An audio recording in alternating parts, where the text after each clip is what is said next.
us understand this bill. Does this mean marijuana dispensaries go out of business too, or just the stuff at the gas station? No, yeah, I think this bill has a lot to do with the marijuana industry, you know, and the money behind that, as well as the alcohol industry and the pharmaceutical industry.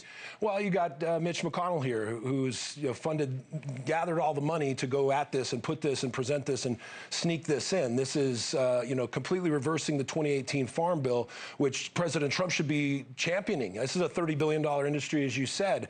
How many other industries has Trump created specifically? This is 2018. If this happens and a year from now nothing changes, what does that mean for consumers? It means all products off the shelf, because this new legislation puts in language, as Senator Paul says, that is going to completely roll back the times. It completely reverses the 2018 Farm Bill. So, but there were cannabis stores before 2018, right? There were everything gone. 400,000 jobs gone.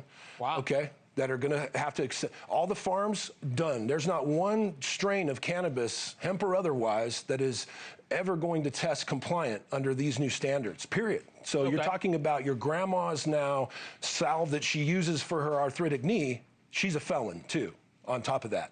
Well, okay. I guess you have to have a few more prisons for grandma. This is personal, I know, for a lot of people, but I wouldn't. Full disclosure, used to try and enjoy a marijuana joint at one time or another, and then tried some of the gummies. One of the gummies I got from the store, first part of the package, fine, like small little dose, it was great. The second one I took from the same package made me so sick, I threw up all over the place. I said, I am never touching this stuff again, because this industry cannot figure out how to monitor quality. Sure. Haven't you brought some of these problems on yourself? I've been through that experience myself. Took a little bit too much, and it worked out, and here we are today, right? Okay, we're alive, At the end of the day, this is about education, right? And that's what the hemp industry has wanted. This was the same product. This was clearly quality control, and the way these were being made, purchased at a store, purchased legally. This is the Wild West. And if you guys are dealing in THC and stuff that's psychedelic, has psychoactive effects, shouldn't you be more careful? No, at the end of the day, that's you're talking about bad operators that are producing products that are just passed around. At the end of the day, this industry is full of credible entrepreneurs, business people that legislators have promised that we would have the opportunity to get rid of that stuff, okay? Because that's nothing that anybody in this industry wants to have happen. We want consistency. We want people to enjoy their experience. Fair enough. You see that now in the drink industry with the beverages taking over and alcohol. You're not seeing these situations. You're saying the cannabis drinks that are taking over. 100%. Okay, so American support for legalization of marijuana, which is something that on this program we've been in favor of. American support for legalization of marijuana in 1969 to 2025.